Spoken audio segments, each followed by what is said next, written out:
Mis amados hermanos, le damos gracias al Señor por su infinito amor, por sus misericordias y por este momento en que podemos compartir su palabra. Vamos a continuar en nuestras reflexiones en la carta del apóstol Pablo a los Colosenses y hoy vamos a tener específicamente los versículos del 24 al 29. Colosenses capítulo 1, versículos del 24 al 29. Así leemos en la nueva versión internacional. Ahora me alegro en medio de mis sufrimientos por ustedes y voy completando en mí mismo lo que falta de las aflicciones de Cristo en favor de su cuerpo, que es la iglesia.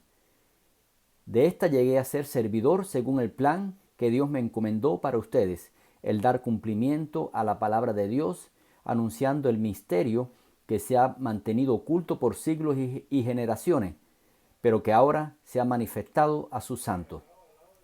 A estos Dios se propuso dar a conocer cuál es la gloriosa riqueza de este misterio entre las naciones, que es Cristo en ustedes, la esperanza de gloria. A este Cristo proclamamos, aconsejando y enseñando con toda sabiduría a todos los seres humanos, para presentarlo a todos perfectos en Él.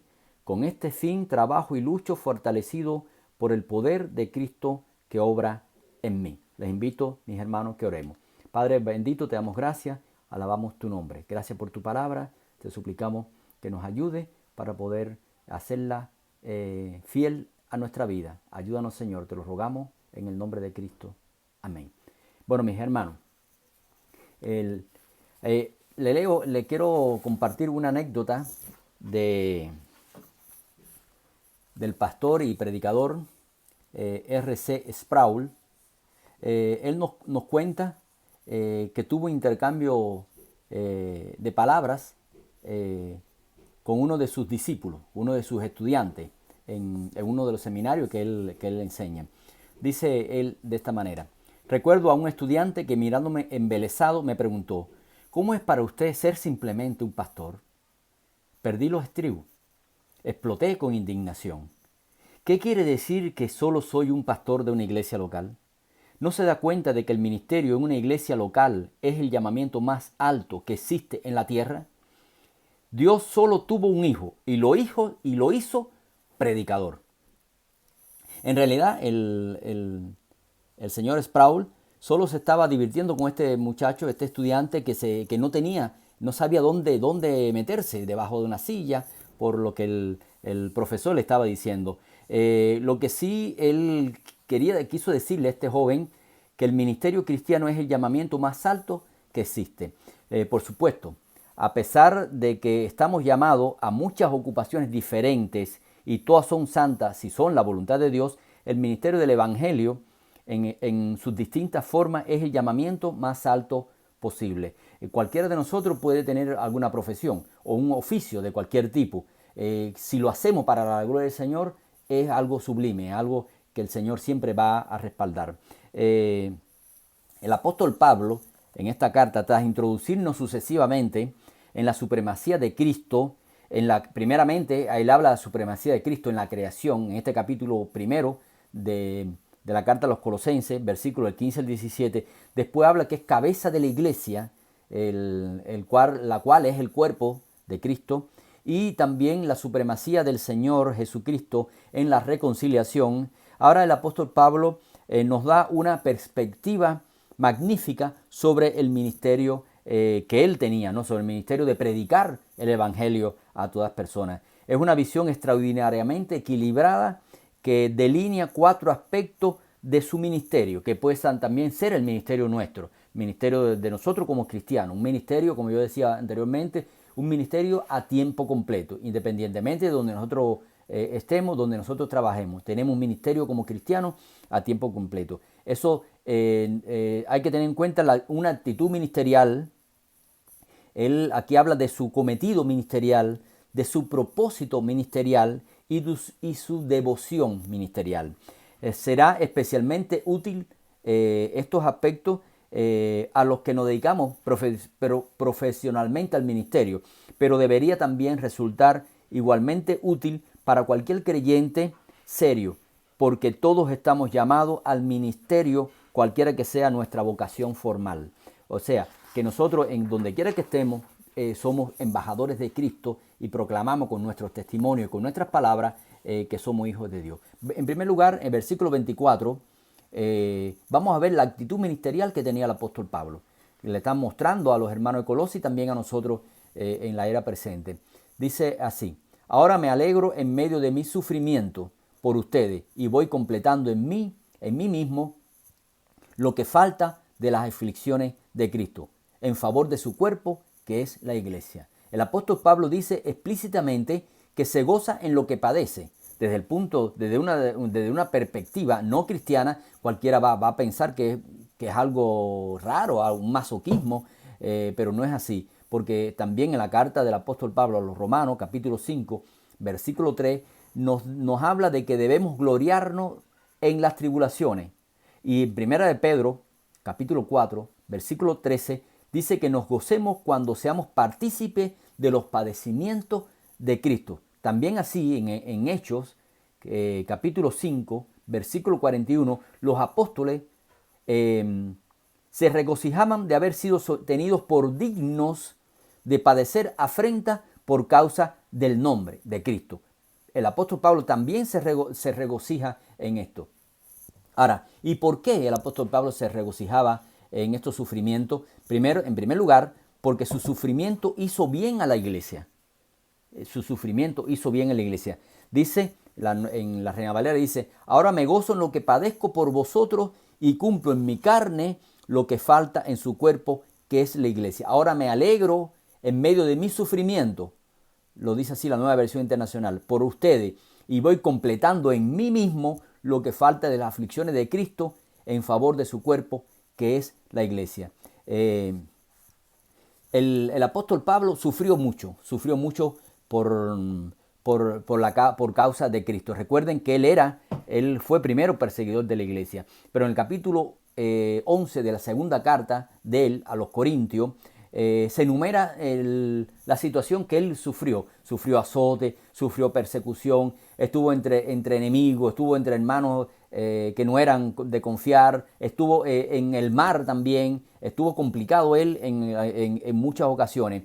Y dice él que eso no hubiera sido posible, el desarrollo de la iglesia, si él no hubiera padecido, si no hubiera estado dispuesto a padecer todo este sufrimiento por la causa de Cristo. El evangelio siempre se ha entendido gracias a las penurias sufridas por los misioneros.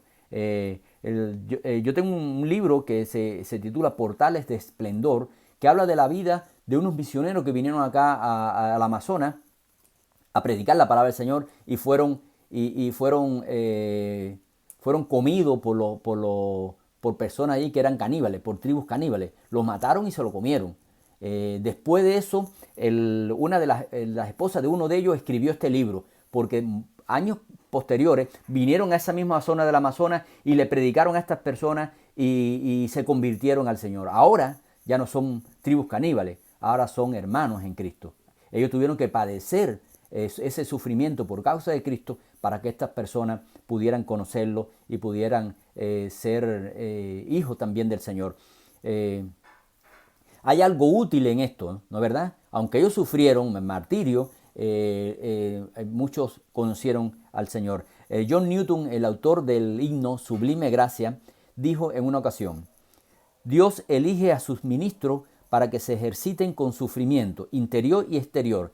Ellos deben poder simpatizar con su rebaño y saber en su propio corazón lo engañoso del pecado, la debilidad de la carne y la manera en la que el Señor sostiene y apoya a todos los que confían en Él.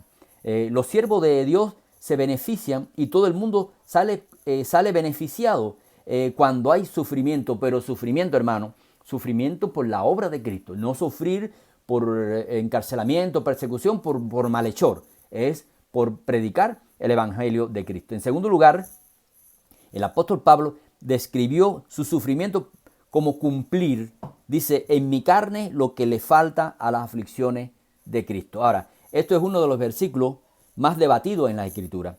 Se han escrito libros enteros sobre su interpretación en los últimos más de 2000 años. sabemos que esto no significa que Pablo quisiera decir que eso era lo que le faltaba al sufrimiento expiatorio de Jesucristo, porque toda la carta a los Colosenses y todo el Nuevo Testamento enseña que el sufrimiento de Cristo es suficiente en sí mismo para darnos salvación.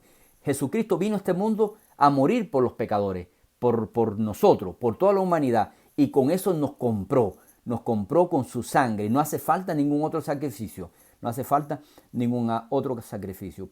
El apóstol Pablo no ayudó en la expiación por sufrir persecución, sufrir cárcel.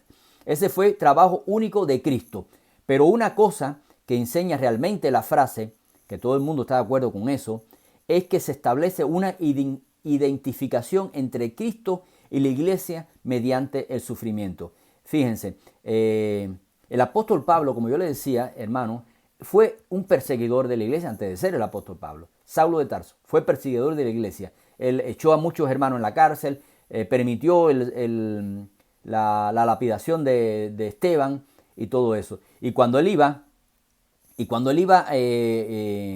para Damasco a apresar a los hermanos, cuando el Señor se le apareció, le dijo: Saulo, Saulo, ¿por qué me persigues? ¿Por qué me persigue? El Señor Jesús estaba siendo perseguido en los cuerpos de los cristianos que Saulo perseguía y encarcelaba. Sin embargo, inmediatamente después de la conversión de Saulo de Tarso, Ananías le preguntó al Señor, y el Señor le dijo a Ananías, el que oró por Saulo, le dijo: porque yo le mostraré cuánto le es necesario padecer por mi nombre.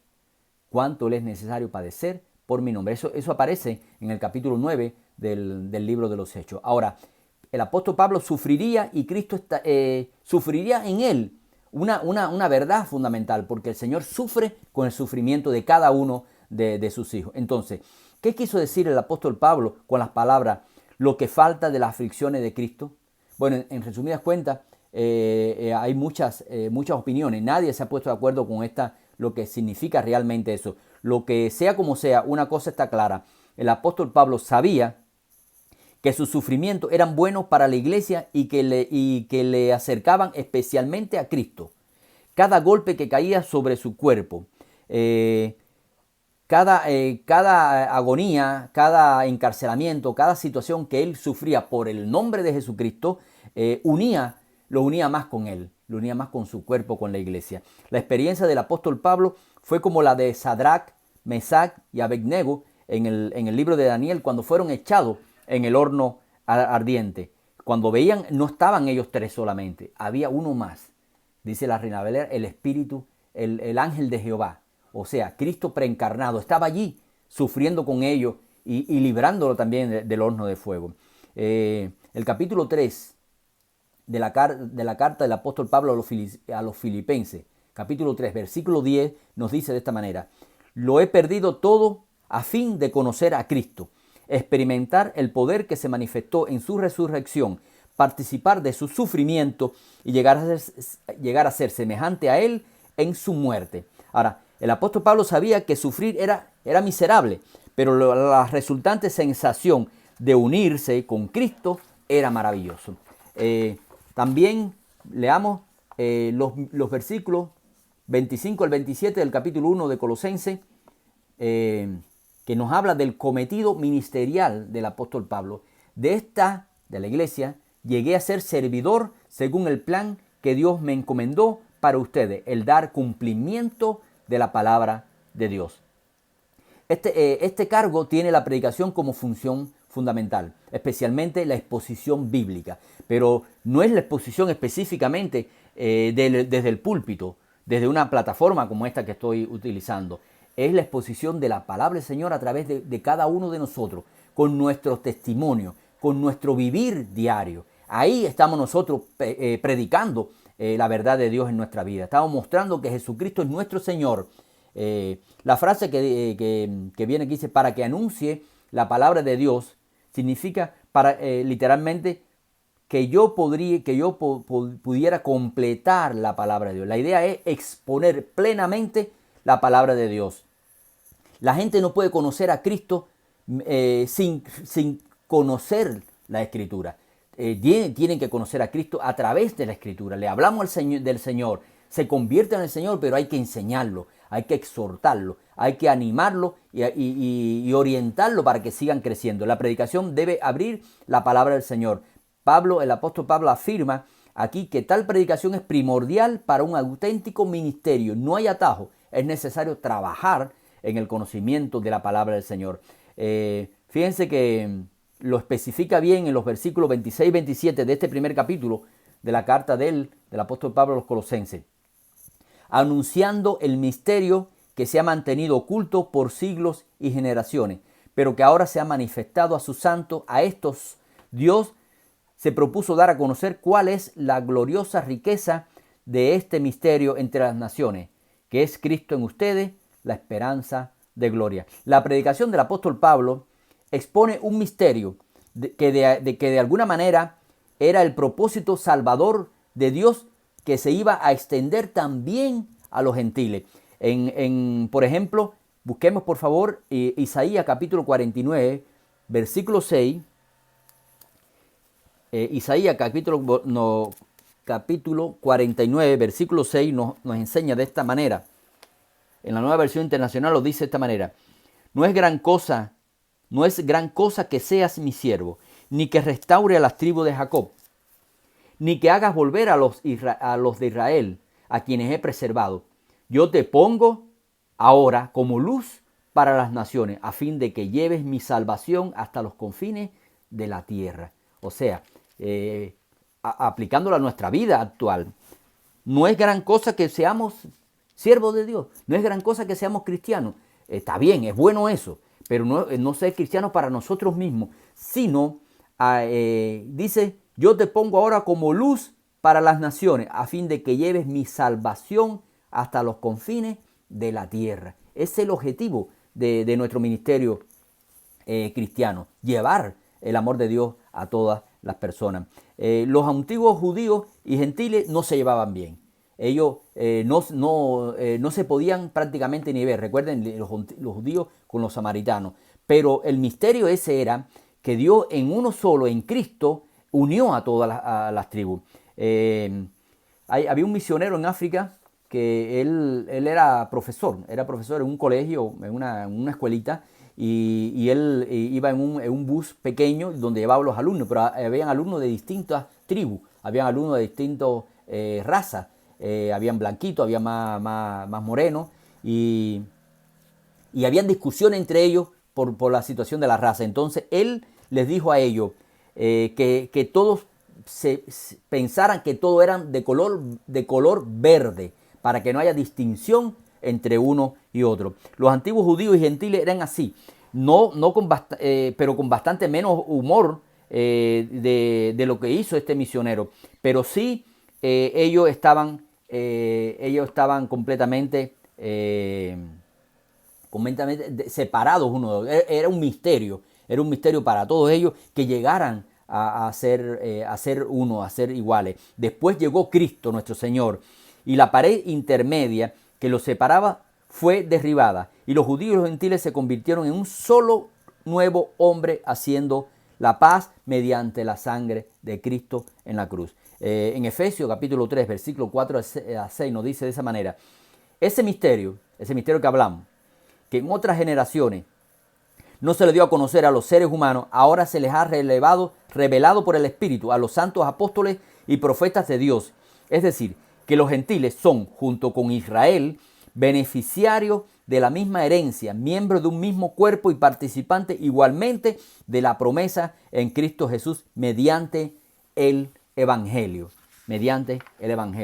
Judíos y gentiles se sentaron juntos a la mesa y se consideraron uno en Cristo. Fue un milagro, hermano, fue un milagro. Eso sucedió porque Cristo es en nosotros la esperanza de gloria. Es que el Señor Jesucristo residiera en ellos fue lo que hizo posible este milagro. Eso sucedió en Colosas y puede suceder hoy. Una de las mayores glorias del Evangelio es que une a gente diferente. El versículo 28 del capítulo 1 de Colosenses dice: A este Cristo proclamamos, aconsejando y enseñando con toda sabiduría a todos los seres humanos para presentarlo a todos perfectos en él. El objetivo del apóstol Pablo no era ni más ni menos que presentar ante Cristo cristianos completos, cristianos maduros, cristianos adultos, no adultos de edad, adultos espiritualmente hablando. Su forma de pensar no era de llegar, hablar, irse. No, él hablaba el evangelio, pero enseñaba, exhortaba, alimentaba con la palabra del Señor. Dice Primera a Tesalonicense, capítulo 2, versículos 19 y 20. Primera Tesalonicense 2, 19 y 20. En resumidas cuentas, ¿cuál es nuestra esperanza, alegría o motivo de orgullo delante de nuestro Señor Jesús para cuando Él venga? ¿Quién más sino ustedes? Sí, ustedes son nuestro orgullo y nuestra alegría. Él estaba orgulloso porque estos hermanos de Colosas habían crecido en el conocimiento del Señor y él estaba orgulloso de que él había contribuido a eso.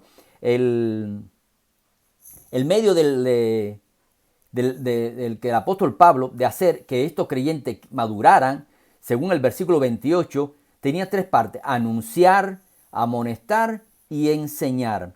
El apóstol Pablo anunció a Cristo.